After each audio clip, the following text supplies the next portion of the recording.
So, of course, women advocating for their rights within the home evokes fear, but so does women in the streets advocating for the rights of workers. And we talked a little bit already, or you did, about the ILGWU and the Amalgamated, but there were several women who were involved in more radical organizing efforts: socialists, communists, the International Workers of the World, the IWW. Could you tell us a bit about those women?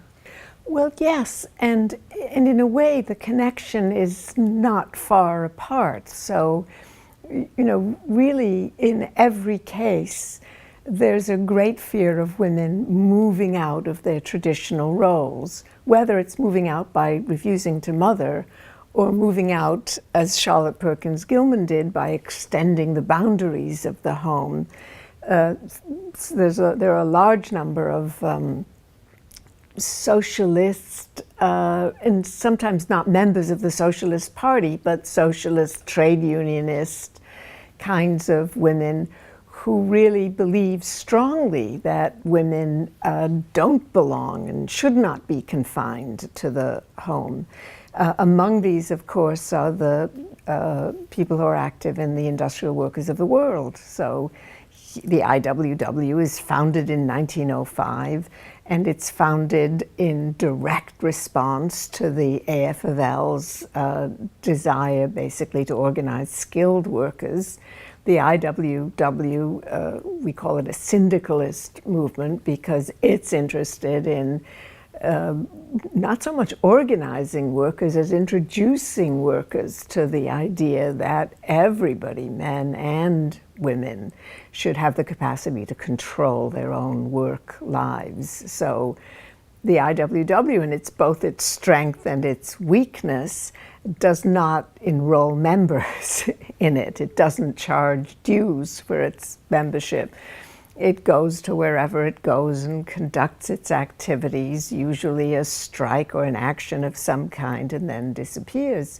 Well, of course, active in this movement are people who had been formerly labor union people, and people like Elizabeth Gurley Flynn is my favorite example, who came from a rebellious Irish family, might well have become a labor movement activist, but was attracted to the IWW because it gave room and scope for a woman to speak as she wished, to organize, to travel alone or in the company of other men, very unusual in those days.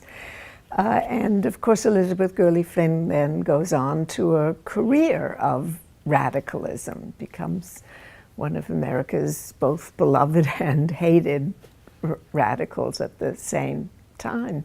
And then there are more traditional labor union people. I'm thinking now of Leonora O'Reilly, who we mentioned before, who comes through her own little piece of the labor movement, joins the Women's Trade Union League, and then discovers that it isn't quite, it's not enough for her. She needs to move beyond it and becomes an outspoken voice within the trade union movement, but for women's activities.